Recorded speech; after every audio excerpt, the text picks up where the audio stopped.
Hi guys, Selena Walker here, naturopath and nutritionist living deep in nature. And today I'm going to talk to you about wild garlic.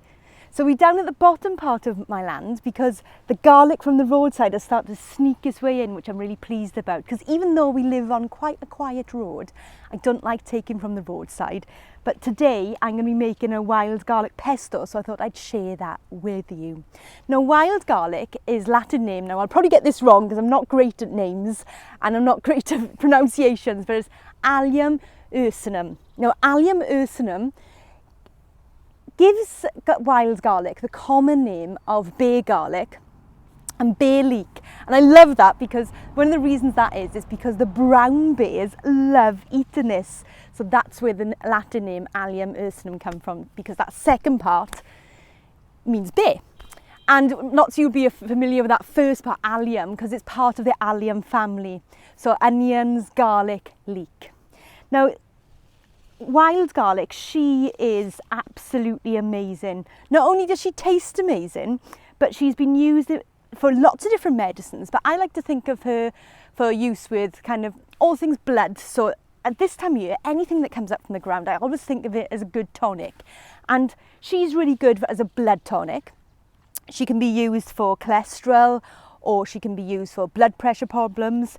And again, like all other allium members of the allium family, think of parasites as well as stomach issues, because when you think of garlic and onions, you do think of parasites, and the same goes for wild garlic. So wild garlic can also be good for stomach complaints, and it can be great for parasites.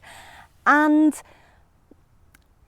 above all, wild garlic, I think, is most renowned for wild garlic pesto, isn't it? Let's be fair. And that's what I'm going to be making with you guys today.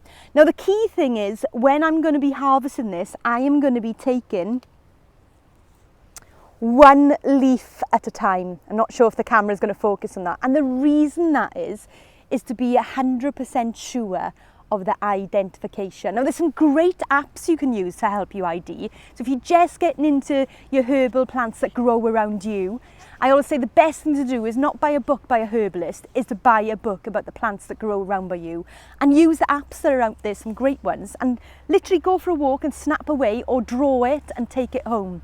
Now, if you are harvesting one leaf at a time, you can make sure that it is wild garlic, and the smell is a dead giveaway.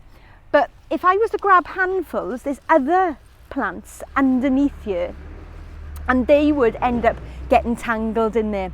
And there are some plants that some people can get confused, particularly when they're in the small form.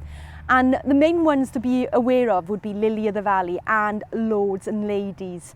Now, lords and ladies, when it's a bit bigger, it's harder to confuse it, but it's very easy in the small form. And lords and ladies and lily of the valley, both quite poisonous. I've also known people to even mistake foxglove for wild garlic, so really get to know it. Now, lots of people feel quite confident with wild garlic, but I say with foraging, never become too confident. So I'm just going to pick these a leaf at the time, and I'm going to get a nice big bowl full, because if I got too much for the pesto recipe that I want to make, I can just use it in whatever I have for tea this evening.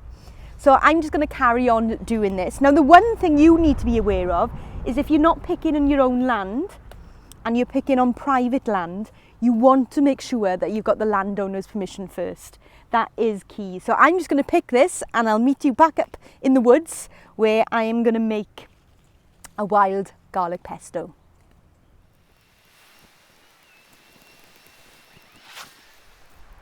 Okay guys, so I've got my wild garlic or bay garlic, and I'm going to make a really simple pesto, and it's going to just have 3 ingredients in. I find the wild garlic is such a strong flavour.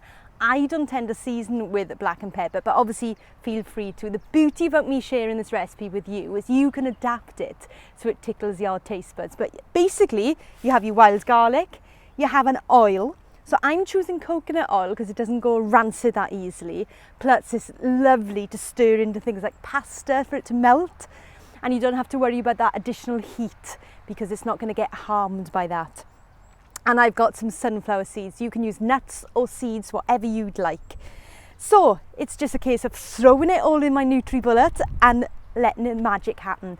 Now I like to cram as much of those in as possible. So what I tend to do is throw all the ingredients in, and if I can get away with more, then I will. Now what I find with my particular blender is it needs a lot of liquid to get going. So again, you might need to adapt this recipe dependent on your blender. So all I've got here is 1/3 of a cup of sunflower seeds, and I've got a whole cup of oil.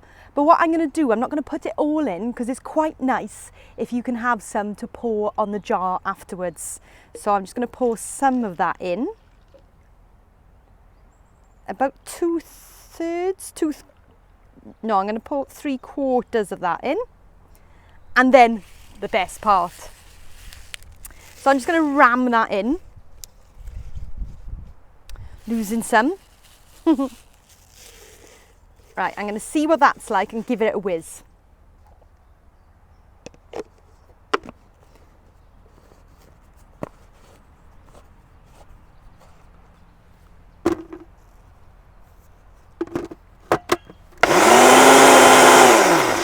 Loud noise.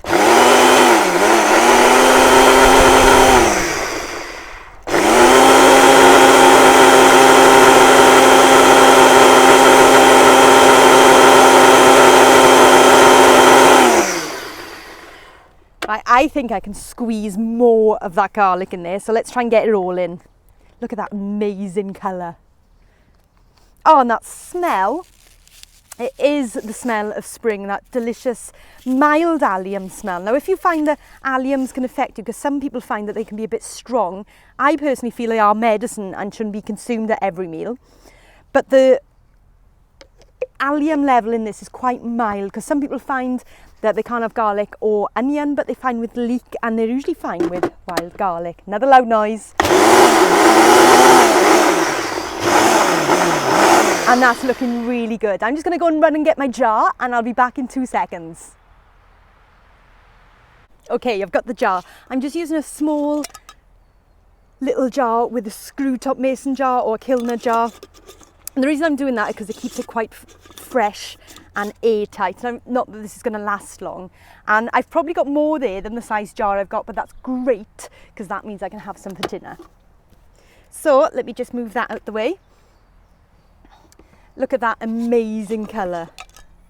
So the beauty about making your own pesto is you can choose the ingredients. So like we prefer seeds in our house than nuts. So I've got the seeds, I've been able to choose what oil goes in there to make sure it doesn't go rancid. And I can use it at warm temperatures then. And also you can choose the thickness. Now that is my perfect thickness. And my blender has managed to do it. So that's the other thing as well, as making sure the blender manages to do it. Now you can see, don't worry, I'll be scraping that. I'll be having that as a bit of a treat after I finish this video. And what all I will do on the top then is I will simply put another little bit of oil to seal it and then screw it on.